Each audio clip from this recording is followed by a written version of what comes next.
All right. Thanks for joining us today for this interview. And also thank you for coming in to guest GMs Mm, in our program, a tabletop role playing game program yesterday at the Languages and General Studies Department. mm. Okay. I'm happy to be here. Yeah, right. Okay. First of all, Mm. can you introduce yourself, your background, and let's say the first time you ever heard of an RPG? Right.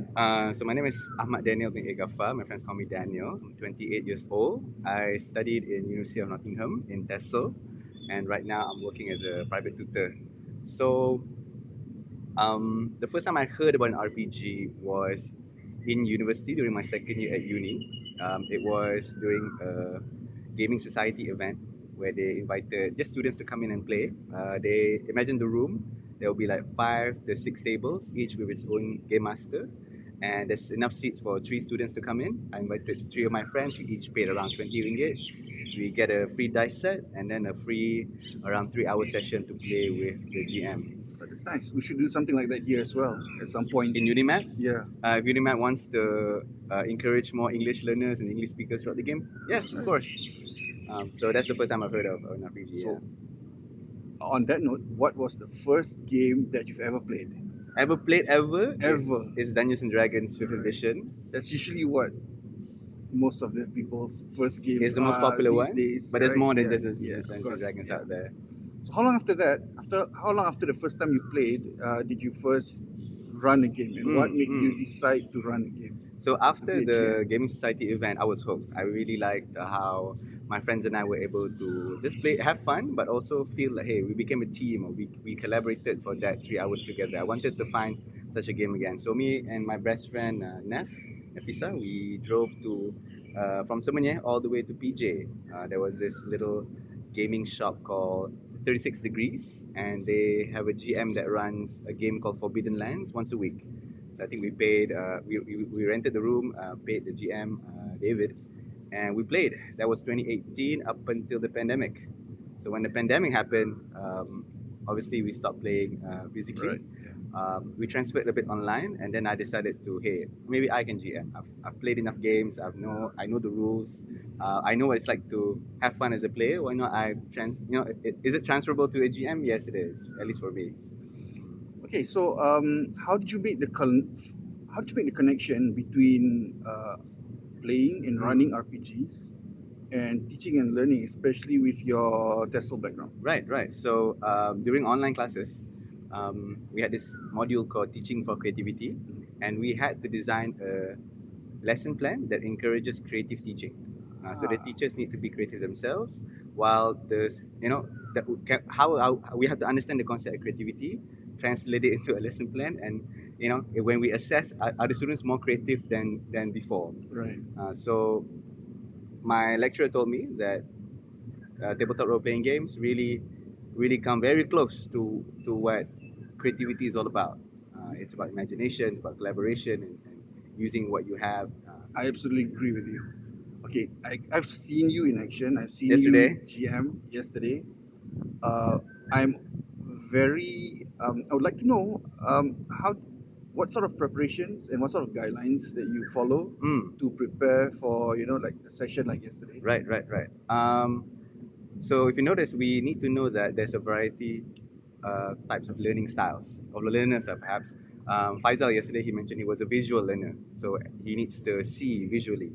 Um, there can be students who are more auditory learners. They like sounds, they like music, they like a bit of rhythm and tone when they play. There's also tactile learners, which means they like to hold little pieces of items, dices, pieces of paper, worksheets. Sometimes they crumple up the papers in their hands. So my first principle is to have cater these materials for the players. So it's not just me talking 100% of the time. I actually have materials printed out and incorporate that into the learning session. That allows the learner to have autonomy, i.e., freedom of choice, to decide how they want to approach their learning process as they play. What was it like for you? I'm sure this is the first time for you Uh-huh. to GM a group of university lecturers. They're not so different from regular students. If I'm being honest, they were very respectful. They for adult learners, we must trust that they are very mature. They know what they want. They know because they're so busy with other commitment. So they're spending 2 hours or 3 hours here to get an outcome. And prior to the game, asking each of them what their intentions was or what their Right. expectations really set the tone on what I would need to do. But most of them said that they're keen on learning how this is a tool that they can use for Right. education, How it how works. it works, Yeah. how they can incorporate it in their own modules. So once I've heard of that, my intention for that game is to just showcase to the best of my ability what this tool is all about. So it's not much. They had fun. Right. It feels like I'm just Right. going playing with So friends. I'm sure you have, our, although our experiences, there's an overlap. I'm sure your experiences have, like, you've been to places, you've done things where I've never Everyone's done done. different things. Yeah. What other aspect of education, especially with your experience in University of Nottingham and all that, can RPGs help improve, Right. rather Right. than just, like that? We concentrate on language learning, Mm. but what other things that do you think it can What help with? well to quote my lecturer, teaching is theatre, and in University of Nottingham, I was a big member of the drama club. So I've been acting a whole lot in most of productions every single semester. So it's really been fun for me. Very cool. So approaching tabletop RPGs, it will teach you how to be a performer or how to be someone who can state their opinions or their beliefs very clearly to an intended audience. The intended audience could be just 3 or 4 of your friends in a room for like 2 hours, but eventually, after playing for like 4 to 5 weeks, eventually you can stand up in front of a group of 10 people, 20 people, 30 people, and bravely give your speech, state your opinions, or answer a question from the audience. So isn't that what like all the university English courses want their students to be able to do? To Exactly, be exactly, and to also to argue and to provide evidence. reasons and Yeah, yeah. evidence to your argument, and yeah, So I so D&D or tabletop RPGs, sorry, can is a small scale, low stakes activity that encourages that very thing, so that when the large scale, program akhir tahun ke, where someone has to give a speech, that speaker who's played Dungeons and Dragons perhaps is able to right, bravely yeah, state okay. whatever he or she needs to do.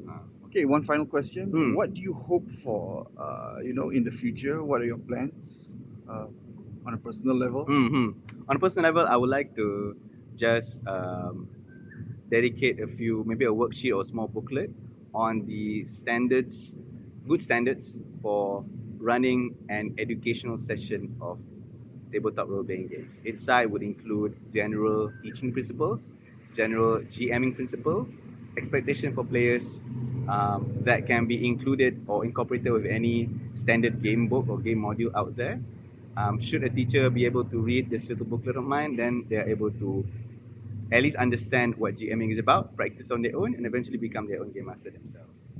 I think that more teachers who are game masters might indicate the level of interest in this game, Yeah, and so, but I can understand if it's not the cup of tea for everybody. But just like any tool, if you want to use it, you can, and it's you may. there. It's there for you Yeah, to use. I can't wait to read that once you manage to produce Manage it to. and publish it someday. Uh, I think that's it. Thank you very much Thank you so much. Thank you for so much. It's joining been a me lovely, today. lovely Yeah. interview in All the right. dome. Also, I hope you had a lovely time here Yes, in Perlis. Perlis is very peaceful and calm state compared to the hustle and bustle of Penang or Oh, KL. right. Yeah. Food is great here too, so I'm very happy. Okay. So thank you very much. I hope to see you again next time Yes, for sure. if we have another program. I'll see what we can do to invite you as well. Thank you, Mr. Sham. Thank you. Assalamualaikum. Waalaikumsalam. Cool. Cool.